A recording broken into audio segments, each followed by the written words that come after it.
భారతదేశంలో వైద్య విద్యార్థుల భవిష్యత్తును నిర్ణయించే అత్యంత ప్రతిష్టాత్మకమైన పరీక్ష నీట్ యూజీ.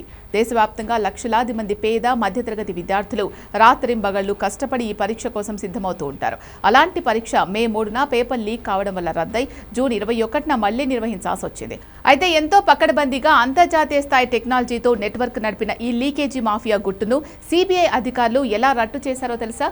ఈ స్కామ్ వెనుక ఉన్నది ఏ పెద్ద గ్యాంగో కాదు, స్వయంగా క్వశ్చన్ పేపర్ తయారు చేసి సబ్జెక్ట్ ఎక్స్పర్ట్లే ఈ ద్రోహానికి ఒడిగట్టారు. కేవలం ఒకే ఒక్క వాట్సాప్ మెసేజ్, అపార్ట్మెంట్లో వాడే ఒక చిన్న సెక్యూరిటీ యాప్ డేటా ఆధారంగా సిబిఐ ఈ భారీ స్కామ్ను ఎలా ఛేదించిందో ఈ వీడియోలో పూర్తి వివరాలతో తెలుసుకుందాం.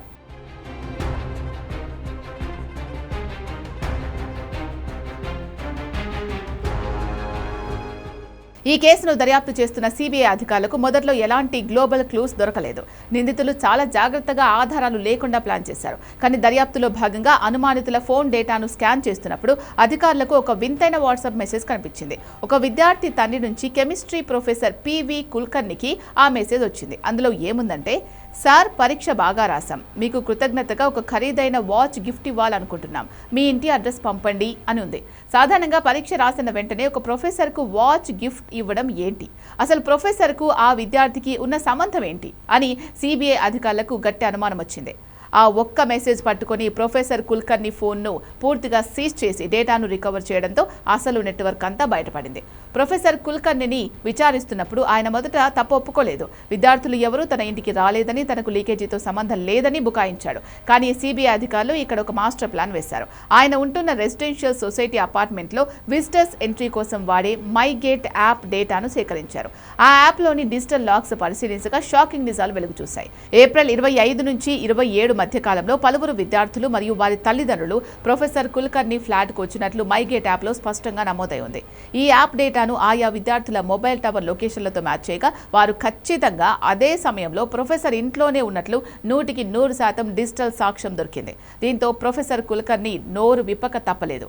అసలు నేషనల్ టెస్టింగ్ ఏజెన్సీ క్వశ్చన్ పేపర్లు లీక్ కాకుండా ఎన్నో రకాల లాజిస్టిక్ సెక్యూరిటీ ఏర్పాట్లు చేసింది. కానీ లోపల ఉన్న సబ్జెక్ట్ ఎక్స్పర్ట్లే ద్రోహం చేస్తారని ఎన్టీఏ ఊహించలేకపోయింది.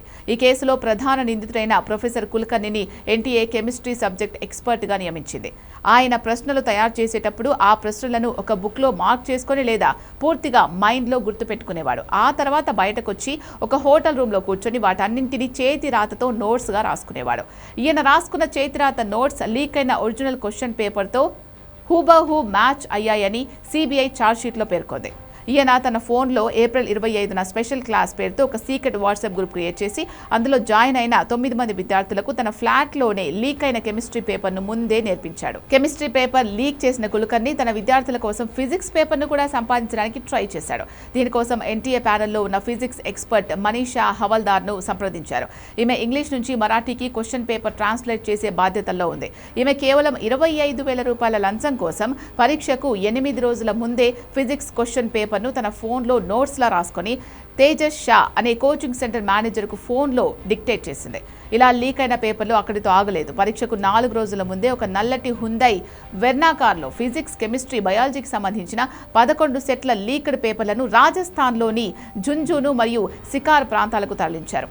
అక్కడ మంగీలాల్ బివాల్, దినేష్ బివాల్ అనే వ్యక్తులు ఈ నెట్వర్క్ ద్వారా కోట్ల రూపాయలు వసూలు చేశారు. విద్యార్థుల నమ్మకం కోసం వారి 10th ఇంటర్ ఒరిజినల్ మార్క్స్ కార్డులను సెక్యూరిటీగా దాచుకొని ఎగ్జామ్లో 150కి పైగా ప్రశ్నలు మ్యాచ్ అయితేనే డబ్బులు ఇవ్వాలని డీల్ మాట్లాడుకున్నారు. ఈ స్కామ్లో లాతూర్లోని ఆర్సీసీ కోచింగ్ సెంటర్ పాత్ర కూడా బయటపడింది. ఈ సెంటర్ మేనేజింగ్ పార్ట్నర్ శివరాజ్ మోతేగావ్కర్ పరీక్షకు ముందు రోజు రాత్రి తన హాస్టల్లోని 40 నుంచి 50 మంది విద్యార్థులకు ఒక PDF ఫైల్ పంపాడు. దీనిని రేపు పరీక్షలో రాబోయే మోస్ట్ ఎక్స్పెక్టెడ్ క్వశ్చన్ పేపర్ లేదా ఆర్సీసీ మాక్ టెస్ట్ అని నమ్మించాడు. తీరా పరీక్ష ముగిశాక మే 3న విద్యార్థులు యూట్యూబ్ వీడియోలోకి వచ్చి మా సార్ చెప్పిన ప్రశ్నలే పరీక్షలో డిట్టో వచ్చాయి అని సంబరపడ్డారు. కానీ సిబిఐ ఇన్వెస్టిగేషన్లో తేలింది ఏంటి అంటే, ఆ శివరాజ్ పంపిన మాక్ టెస్ట్ పేపరే ఒరిజినల్ లీట్ క్వశ్చన్ పేపర్. డబ్బులు కలెక్ట్ చేయడానికి మనీషా వాగ్మారే అనే ఒక బ్యూటీషియన్ను కూడా స్కౌట్గా వాడుకున్నట్లు దర్యాప్తులో తేలింది. చూసారుగా, టెక్నాలజీ ఎంత పెరిగినా ఆధారాలు లేకుండా ప్లాన్ చేసిన సిబిఐ అధికారులు సాంకేతిక పరిజ్ఞానాన్ని వాడి ఒక చిన్న వాట్సాప్ మెసేజ్ మరియు మైగేట్ యాప్ లాగ్స్ ద్వారా ఇంతటి పెద్ద నెట్వర్క్ను ఎలా ఛేదించారో.